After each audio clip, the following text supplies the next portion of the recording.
Okay, perfect. So I think we have everyone here, and we're going to go ahead and get started.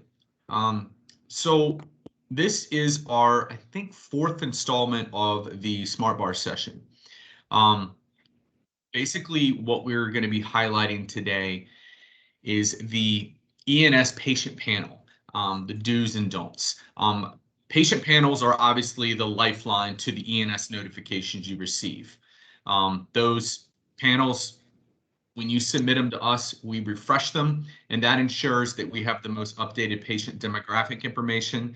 And also, if you're taking advantage of any custom fields, you're going to be getting that information back.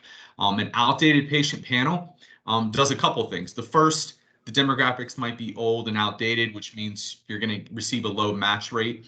The second thing is we actually have regulations in place from the state Medicaid agency that if you are a health plan or ACO and you do not update your patient panel every 6 months, we cut off your service 6 months and 1 day. If we don't have an updated panel, we cut the service completely off.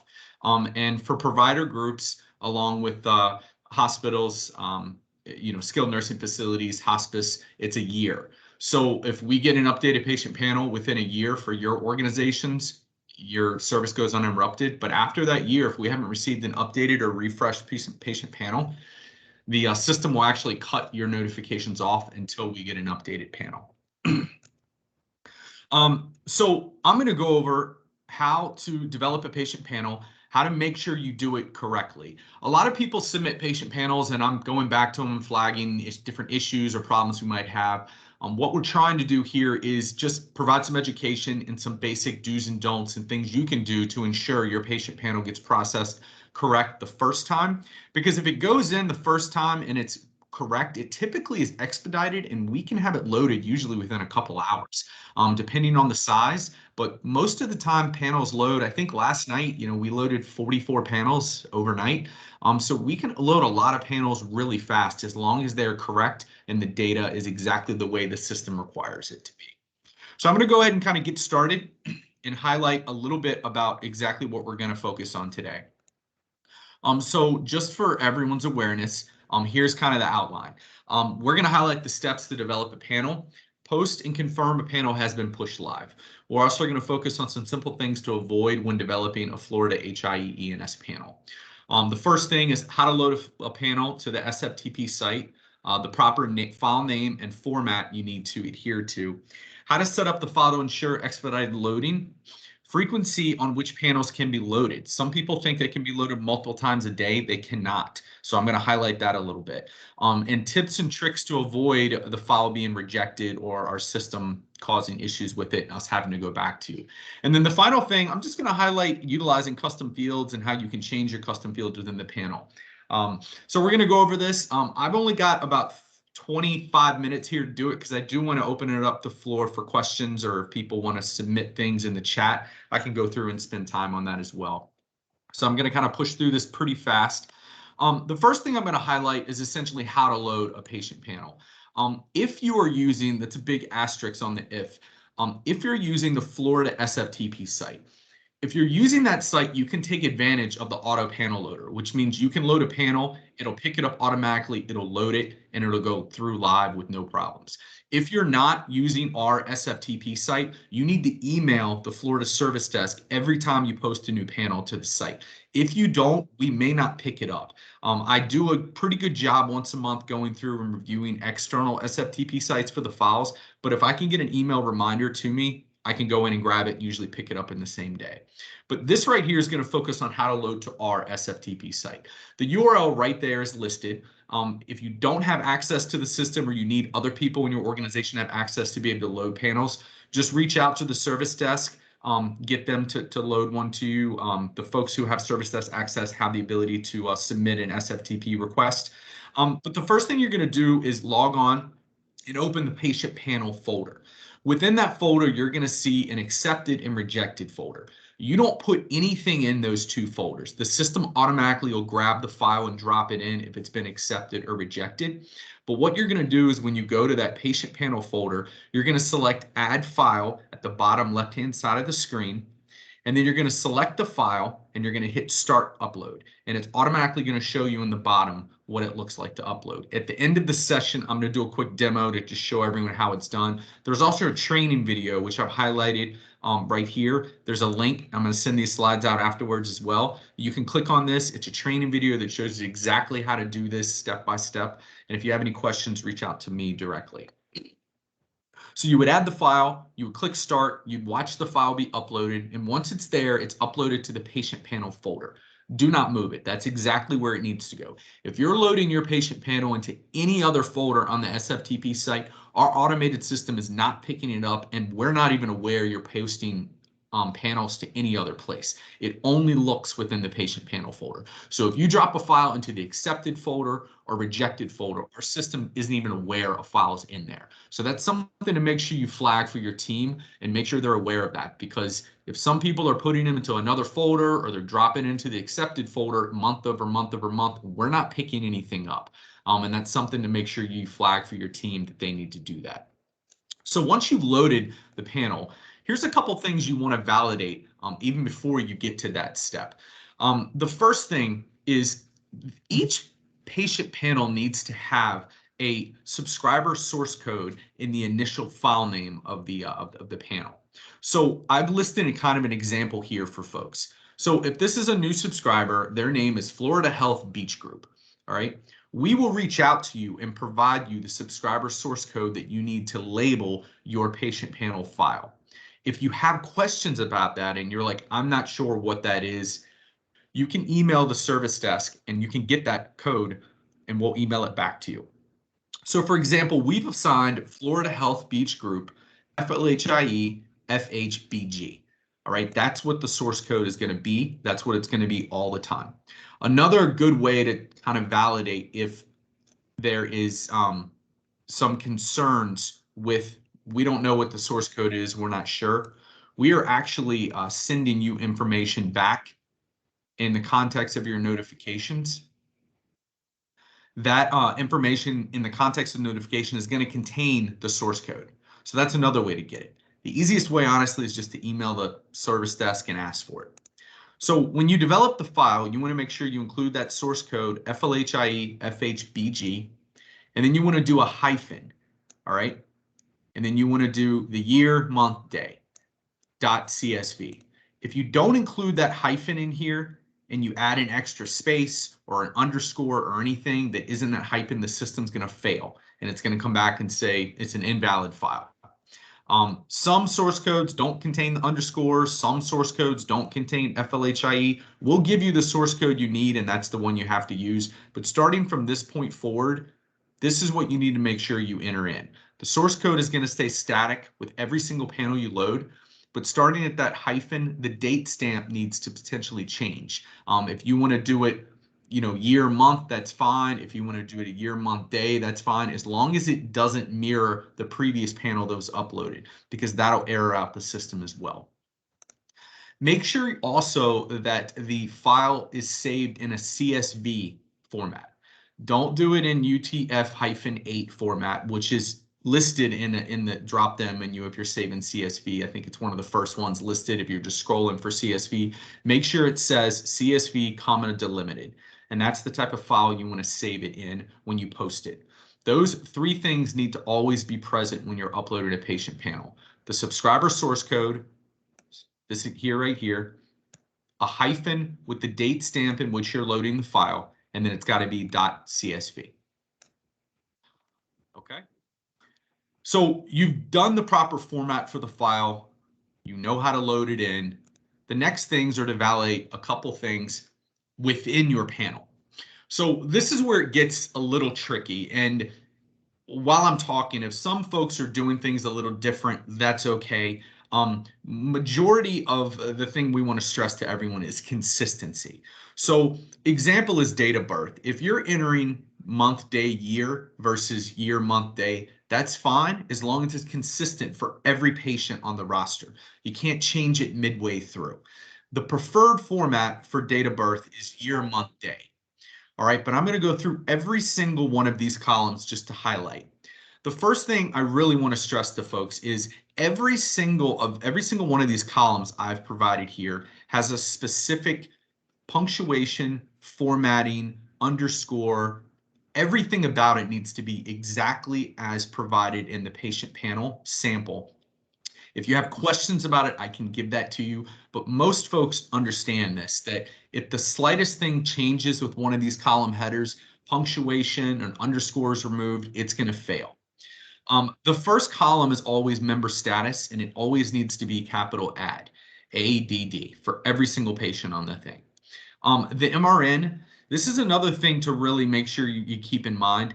The MRN system cannot be reused, cannot be duplicated or redone. It needs to stay unique for every single patient, and it can't be reused within the patient panel. Sorry, I just want to validate real quick. I see a comment in the question that, can people see my screen? I'm sharing my screen, right? I thought I was. Yep, we can see Okay, it. all right, good. Sorry, thank you. I just want to make sure. So the MRN is a unique patient ID. It can be any number you want. It just cannot be reused or duplicated.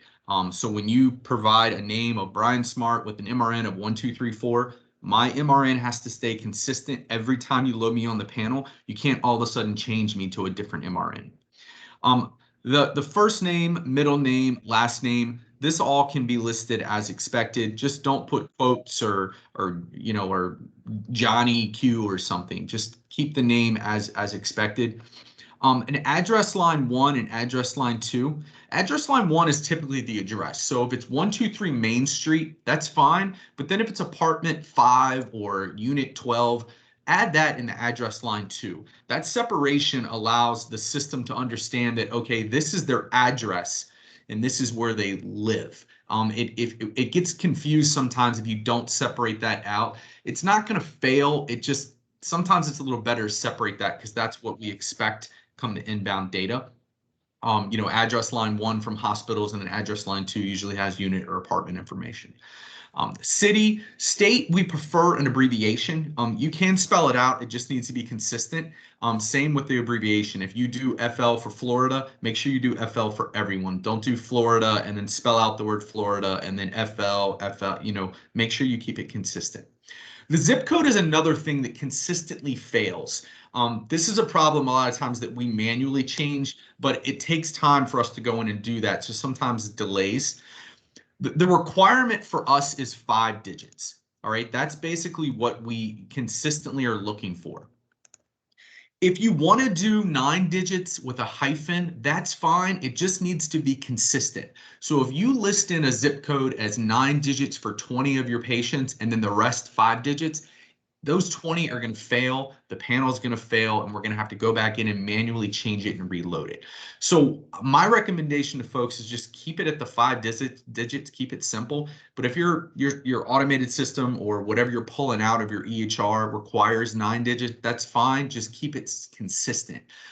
If we see multiple versions coming in, it's going to fail. We're either going to have to manually go in and edit it, or we're going to reach out and request that you make changes. And again, all this is about expediting the panel load.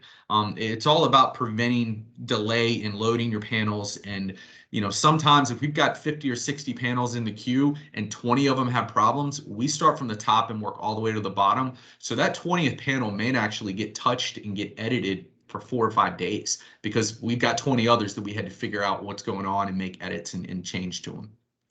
The other thing I'll highlight is the Social Security number. So this is a data element we actually match on.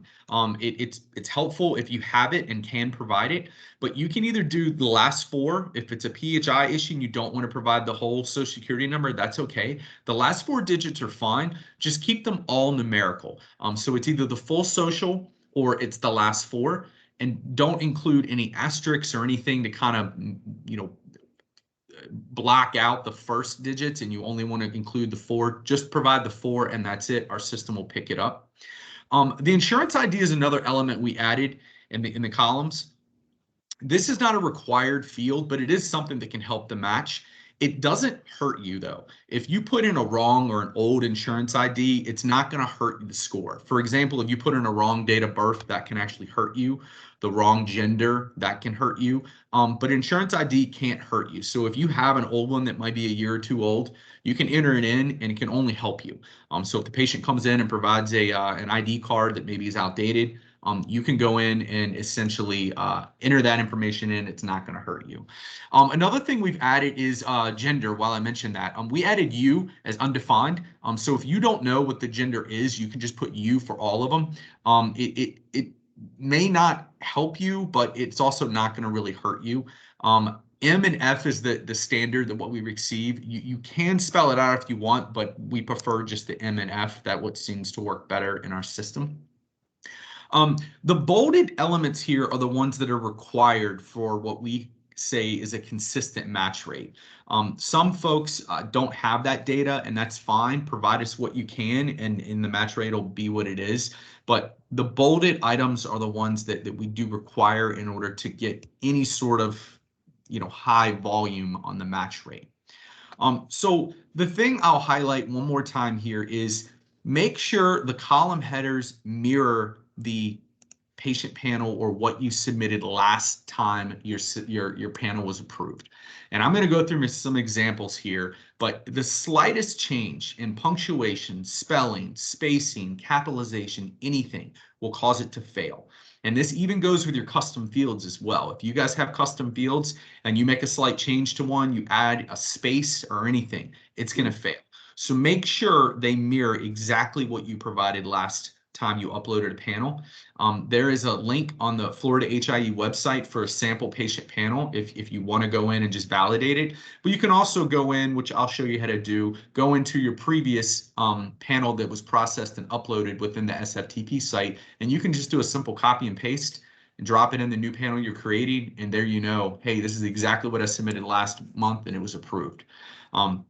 So something to keep in mind. The next thing after we've talked about the column headers and punctuation and kind of how to populate some of that data and do's and don'ts, I want to talk about like some tips and tricks and things you might be able to do. Some of the stuff I've already mentioned regarding date of birth, zip code, and social security number, but a few other things that we've noticed. Some people like, for an example, for a custom field, you may say we want to enter the patient's PCP in there, which is great. We think that's a really good idea.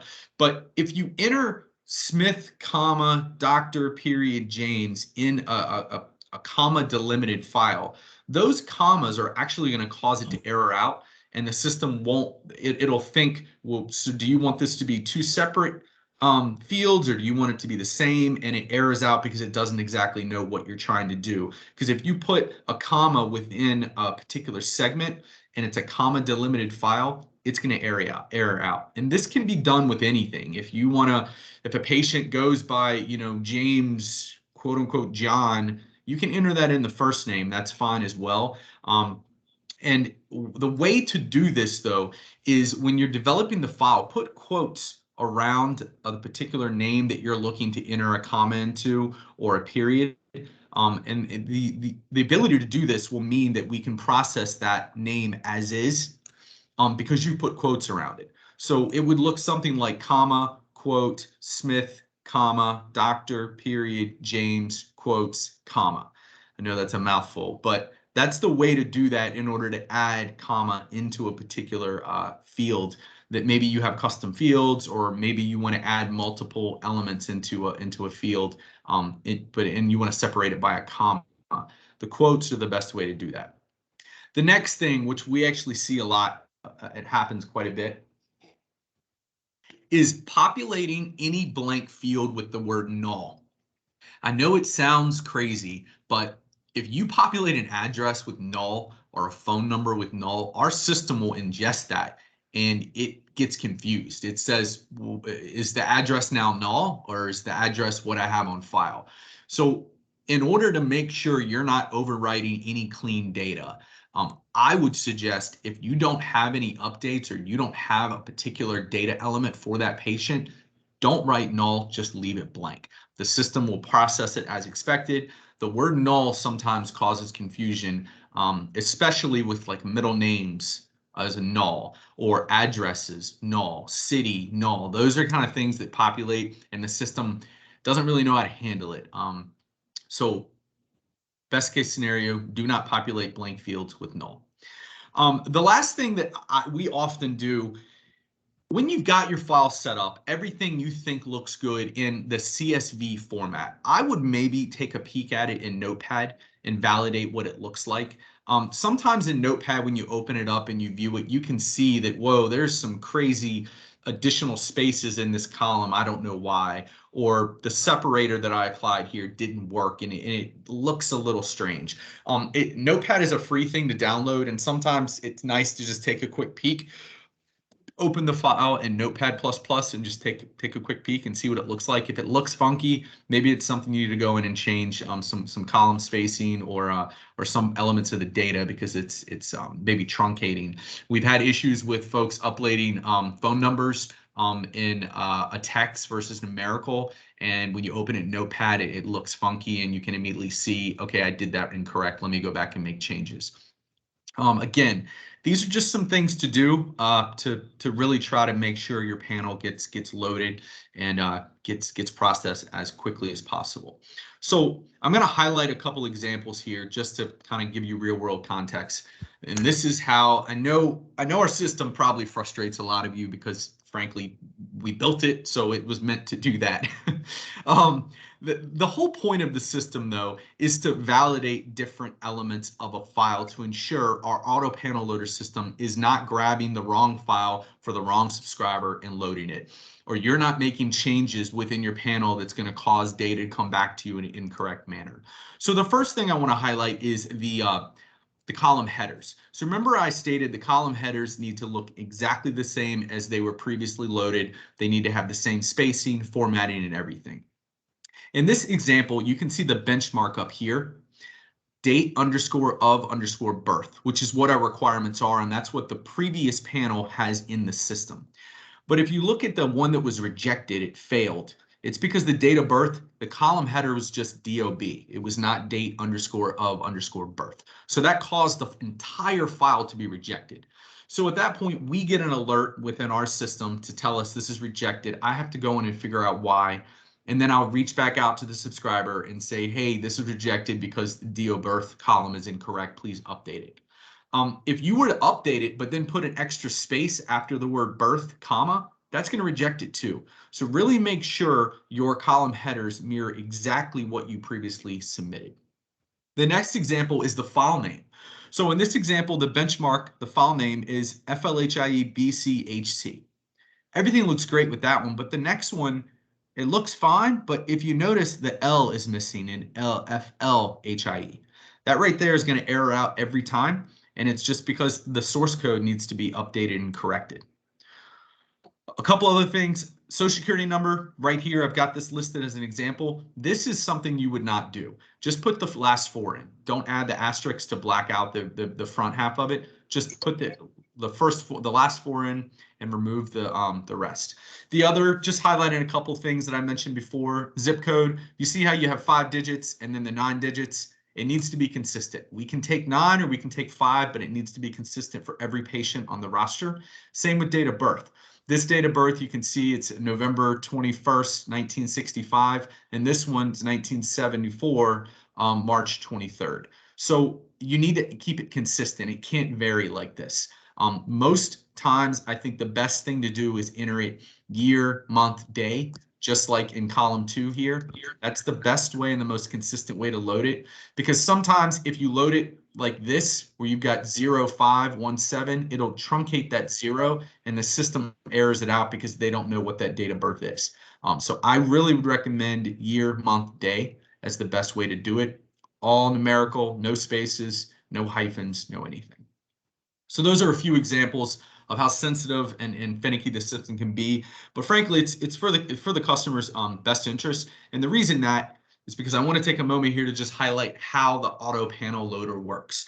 We're going to kind of take a little, Wizard of Oz behind the curtain, and I'm going to tell you guys exactly how the system works to make sure you understand why we are so picky about some of these things and the way the system is done.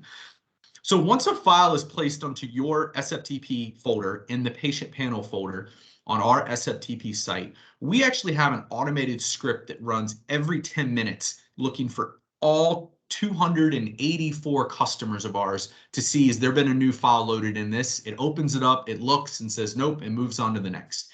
If it does find one that's in there in that patient panel folder, it grabs it and it drops it into what we call our file loader system. And it's going to validate a couple things right off the bat. First off, was the file name correct? Was the subscriber source code listed in there as expected? Was it a hyphen, timestamp, and .csv? Was the file format correct? Is it a correct CSV saved as a comma delimited file type? Yes. Okay, let's move on to the next thing. And this is a critical thing that we really determined for the benefit of the subscribers. File size. If you submit a panel that's double the size of your previous panel, we're going to reach out because maybe there's something went wrong. Maybe you duplicated patients, or maybe you did an extract that you didn't mean to do. The same thing goes for if it's half the size. I think our threshold is 15% of the file size from the previous panel submission. And the reason we went through file size is because let's say you've got 200,000 patients on your panel and you have a bunch of custom fields with data. Maybe you send us all the patient demographic information, but you neglected to add your custom field information. That would mean the file size went down, but the patient panel size in regards to the number of rows stayed consistent. So that's why we don't look for the number of rows. We actually look for the file size, which tells us the amount of data in a particular panel. If it's below or above a certain threshold, it gets flagged. We reach out to you, we notify you. And we've done this in the past to say, hey, I noticed this is increased by 12 or 15 megabytes. Is this accurate? Before we load it, we want to make sure it's correct. And we do this as a service to you guys just to make sure that nothing's fluctuating on your side one way or the other, because we know you pay for these patients. You pay for the rows and the patients we process. So we want to make sure we're doing it, whether it's large or small. We want to make sure we reach out and validate that. And the final thing is the column headers. They need to match. They have to be exactly what was submitted last month in every format. If the slightest change occurs, it's going to reject it, and we're going to reach out to you and notify that. And the other thing that we want to highlight is because the system runs every 10 minutes, we don't ask that you post multiple panels within the SFTP folder more than once a day. If you do it every 24 hours on an automated script, that's fine.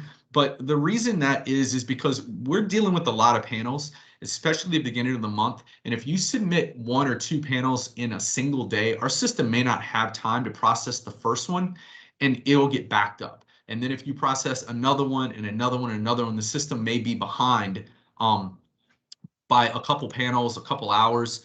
So we really ask, if you want to post one once a day, that's okay. Validate with us first, because we do have file size limitations on how often you can do it. If you're a larger panel size, we probably are going to request once a week or maybe once every other week. If you're towards smaller, 400, 500, 600 patients, that's okay to post every day.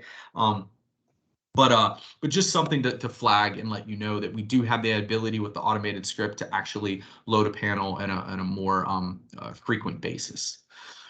So I was going to do a demo kind of like, how to load a panel and things like that, but I'm going to open it up for questions. And if people have questions about how to load on the SFTP site, or different things to look for, I can run through that. But I think most people on the call are ENS subscribers. They're aware of how to load a panel and different things like that. I just wanted to kind of take the curtain back a little bit on the panel loader automation system and some things that we see day in and day out, and things that maybe we were hoping you guys could work with your teams to improve on, to hopefully improve the frequency and the ability for us to load the panels in a timely manner for all the organizations and subscribers involved with the Florida HIE. So with that, what I was going to do is take a moment and see if anyone had any specific questions or anything they would like to ask on the phone now. I guess unmute yourselves, ask away, or you can type it in the chat and I'll be monitoring that. It looks like that we have 2 questions that I'm going to start with. One from April Green. Is there a notification email once a file is ingested to your database, or do we only hear back when something is wrong? So the answer to that is you're probably only going to hear back when something is wrong. I will say we are working on a process in order to highlight and flag when a patient panel has been accepted, but it's something we have to work internally with our system to try to make sure we communicate out to the appropriate people. I am going to show you really quickly on the SFTP site. So I'm going to share the SFTP site really quick because I actually get, April, I get this question a lot and it's a great question. When you log on to the SFTP site and you access your subscription, I'm just going to use the demo here. So this is a demo that I just set up, SmartWire. This is what the SFTP site looks like. Obviously, you have your inbound, test, patient panel. If you're curious, did my panel get picked up? Did it get loaded? Did it get rejected? At any point, you can click on and you can see the last time it was rejected, and we will reach out to you and notify you. But if you see it occurred before I get a chance to email you, email me, email the Florida service desk and say, hey, I see a panel I just submitted was rejected. Tell me why. Sometimes we'll know why and we fixed it already. Others, it may be, hey, actually, I don't know why. Let me look into it and we'll get back to you. The other thing is if you want to know, was a patient accepted? You can click on the accepted. And based on that, you can also see all the files that were accepted previously. So if you're curious and said, well, I'm just going to copy and paste the column headers from my latest accepted file, that's a surefire way to make sure you're not going to screw anything up and load a column header in wrong or change the format or spelling or punctuation or anything. So those two things within the patient panel system can tell you what panel is accepted, the last time it was accepted. You can also see the panel that's actually live because that's the one that's going to be the latest one that was in the accepted folder. That's the one that you can see, hey, was there a patient on my panel that was accepted? Let me take a look, and you can validate that. And rejected, you can see if it's been rejected. And just real quick, you would click here, you'd add a particular file directly to your subscription like this. Click open and it's going to populate on the bottom, show you the this file size, and you would hit start, and that's all you do. And the system will automatically pick it up and drop it in either accepted or rejected folder.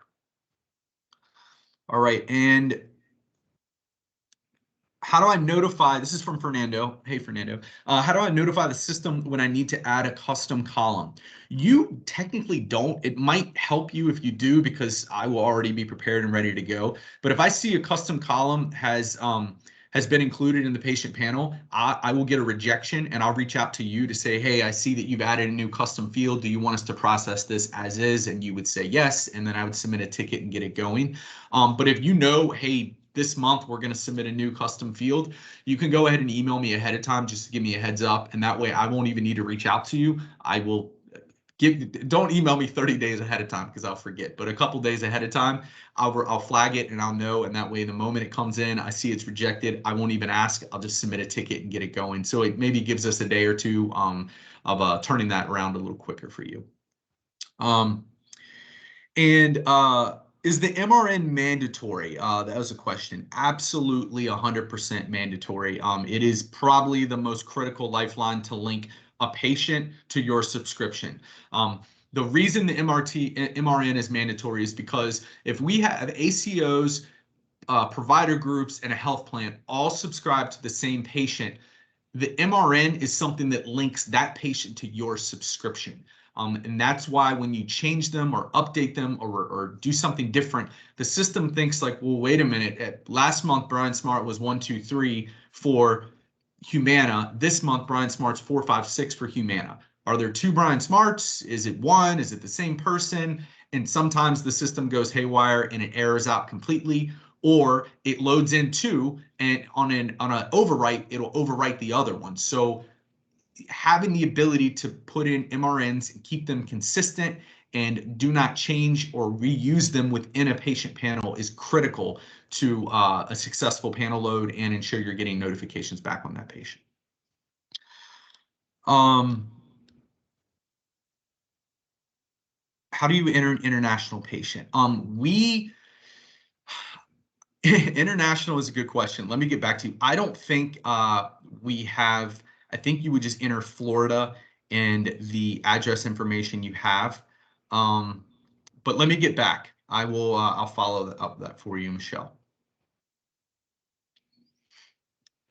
If we are leading zeros on the SSN, should we send as 001 or 1, 2, 3, 4? I would just do the last 4. If it is a leading zero, make sure it's loaded in the numerical format. That way the CSV file doesn't truncate that leading zero. If you load it in as numerical, it will make sure to do that. Opening it in Notepad++ is a great way to validate that you entered that data in as expected.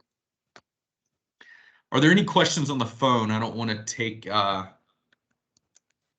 I'm happy to take all the questions on the meeting chat, but if there are any questions on the phone, chime in.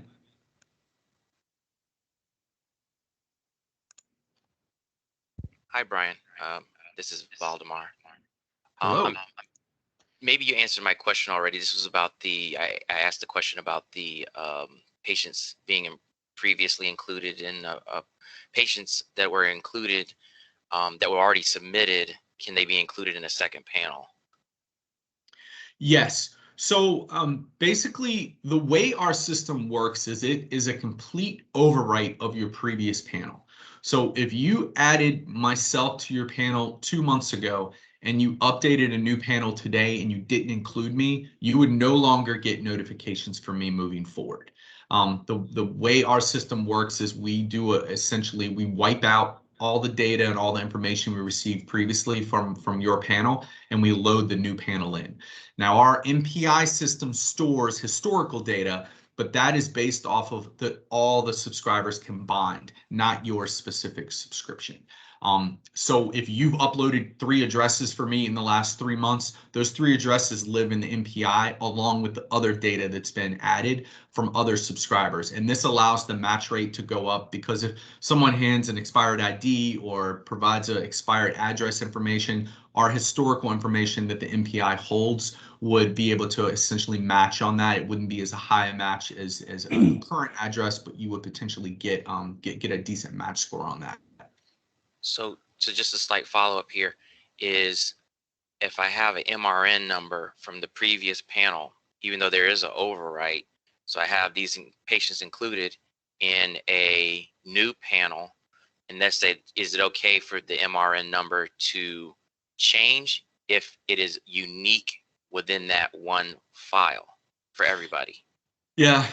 So or no? That is a tricky question. Technically, our system can handle it if you do it on every now and then.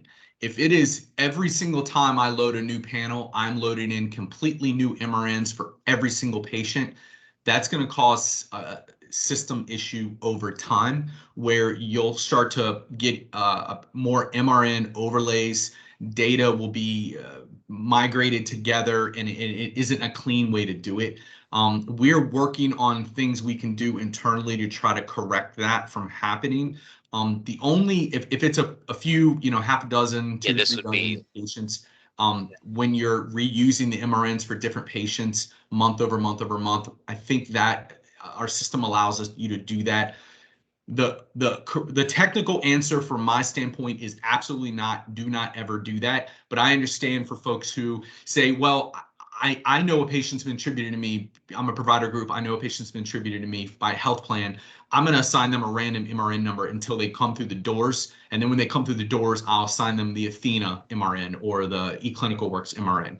That we understand is an issue for some of our provider groups. And so what we're trying to do is figure out a way our system can handle it. But on a small scale, from a panel, it can handle it. If it's every single month, I'm changing all the MRNs for every one of my patients, that's when overlays start to happen, data starts to get mucked up, and that's where linkages occur, where all of a sudden you're getting a notification on a patient with an MRN that does not match in your system. It's because I bet you entered that patient's MRN 3 months ago differently, and the system didn't overwrite it. It just linked it together. And there's been some, I deal with questions from subscribers about this often. And our system, we're working to figure out a way how to combat that, but it's not as clear cut and simple as you would think, because it's just the way the system works. So to answer your questions, no, I would never do it, but I understand if it does occur over time, it may cause an issue, but if you do it every now and then, it's not going to be anything I think you're really going to notice. Okay. Yeah, this is only because we were moving from one system to another, like to moving Yeah, to you know, something. yeah, that's a great point. Just If like a that ever one-time. occurs where Okay. you tell me, hey, listen, we're migrating our entire system over to a new EHR, we're going to have all new MRN numbers. Please, I can't stress this enough. Reach out to me before you do that. I will wipe out your entire panel, delete everything out of the system, and reload as fresh MRNs. It'll wipe everything out. We actually go into the MPI database, which is a whole nother system, clear everything out. It's like basically pressing Control Alt Delete on your subscription and then loading all the fresh MRNs in. That's the best way to do it if it's a complete overhaul. If you're doing it and not telling me, you are going to start to receive alerts on patients that MRNs don't match what you have on file because you've reused the MRNs over a given period of time. Got it. Thanks, man. Of course, that was a great question. Brian, I have a question. This is Fernando. So there are two groups that are merging together. Probably each one of them is sending separate panels to you. We're going to start sending them together. Will there be a problem the first maybe 2 weeks where you might receive duplicate panels, not for the same patient, but for different groups? And then the MRNs might be overlapping. Would there be a problem? If they're two separate panels and you want to take patients from one panel and add them to another, that's okay. But within that panel, if you have duplicate MRNs, that's going to cause a problem and it's going to reject those duplicate patients. But if you told me I've got 10 patients on subscriber A and 10 patients on subscriber B, and I want to add 10 to subscriber A, and I want to take that same 10 and add them to subscriber B to kind of have them washed out, together. So now each subscription has 20 patients. That's okay. That's not going to cause any issues. But if within that 20, there's duplicate MRNs, that's going to cause a system error. But Fernando, you can email me and we can talk about this later, or schedule a call, Sure. and I can talk about specific ways we can accommodate that for you. Absolutely. Thank you very much. I think I have a couple more questions. If I have the patient name, date of birth, SSN, I still need MRN. Yes, MRN is required. Yes, good answer, Mr. Perez. So, okay, we are up against the 1:45 time frame. We've recorded this session, so it will be available for folks that want to review it later. I just want to say I can't thank you guys enough for taking the time out of your day to join. I'm trying to keep them at about 45 minutes. I figured that gives you maybe 15 minutes to take a break or a breather like me. But we really appreciate you guys taking the time. If you have other SmartBar session ideas that you would love to learn more about, let me know. The next one's probably going to be in probably middle of August, and we're going to highlight the different customization and capabilities behind ENS as a whole. This is going to talk about smart alerts, configuration options, trigger alerts, and all kinds of cool things that we can now do. And maybe some organizations want to take advantage of some of this stuff. And if there's other things you want to talk about, other ideas you have, email me and say, hey, this is something I'd love to learn more about. And if more folks are interested, we can have a SmartBar session about it. We are continually looking to build up the training sessions and the different things that we think are hopefully going to be a benefit to you guys.